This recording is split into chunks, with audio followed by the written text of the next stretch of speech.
When Roe v. Wade was passed in 1973, there was no 3D sonogram.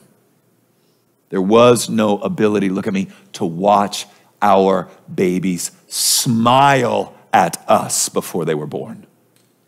By 8 weeks, that's not even the first trimester, 8 weeks, your wife's probably still throwing up.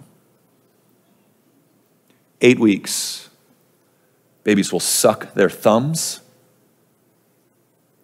We see that they respond to sound. There's evidence building that they're dreaming. Here's a crazy one. You ready for this one? They recoil from pain.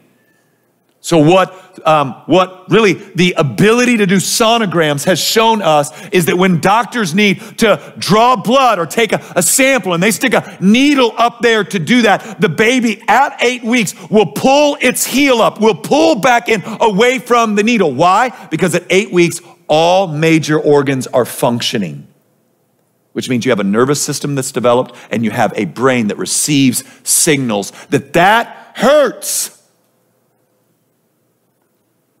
We see that the heart is pumping, the liver is making blood cells, the kidneys are clearing fluids, and there's a fingerprint.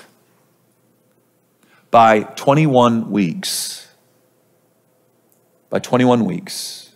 a baby with just a little bit of help can live outside the womb. 21 weeks. Now listen to me. Nearly all of the 1 million abortions committed in the Western world last year were performed after this period of time.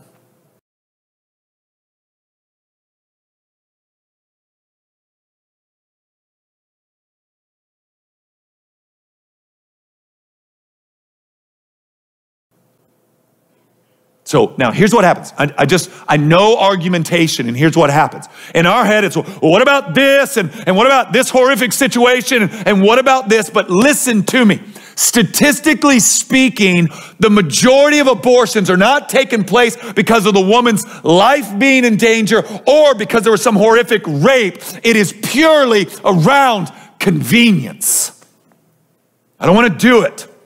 Not ready for this. I didn't ask for this. And so, murder for the sake of convenience. So what ends up happening is you're forced, because this is you can't argue with this. You can't argue that these things are true. So what ends up happening is you show your cards, and your cards show that this isn't a rational argument at all anymore.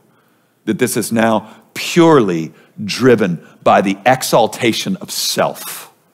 So let me show you this. Just show you how mad things have gone, how insane things have gone. Mary Elizabeth Williams wrote an article on January 23rd, 2013, and here's what she said. She's wildly pro-choice. Let me just read you the title of her article. The title of her article is this: So What If Abortion Ends Life?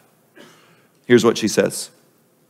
Yet I know that throughout my own pregnancies, I never wavered for a moment in the belief that I was carrying a human life inside of me.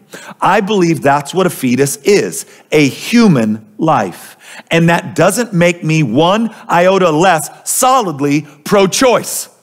All right, now so let's just start thinking about the crazy that just happened there.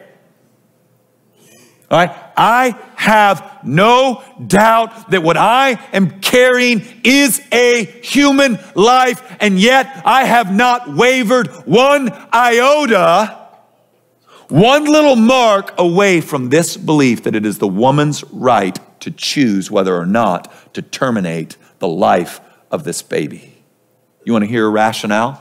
I mean, a rationale almost made me weep in my office. Here's the complicated reality in which we live. Listen to this. All life is not equal.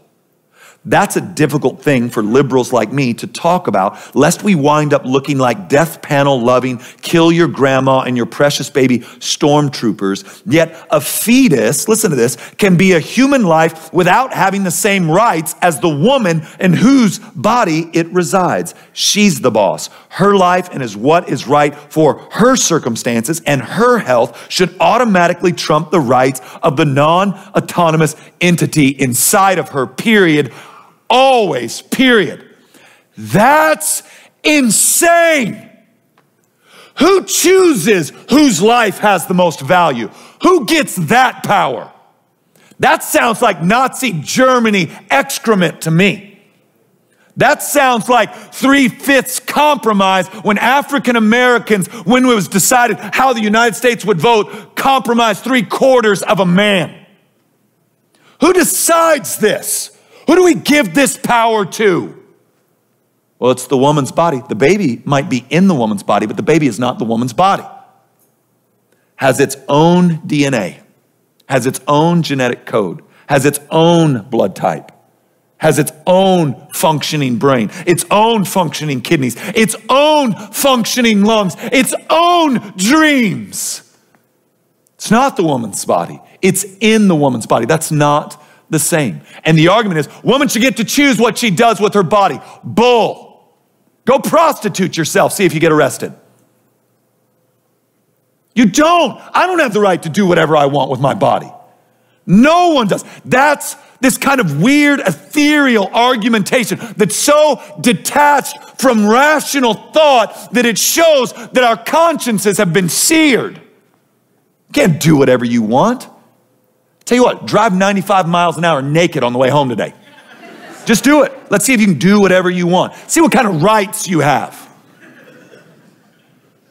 But the argument is, no. You don't get to tell me what I get to do with my body. Of course they do. Our elected democratic republic gets to tell us all sorts of things that we can and can't do. And right now, what they're telling us we can do is murder babies.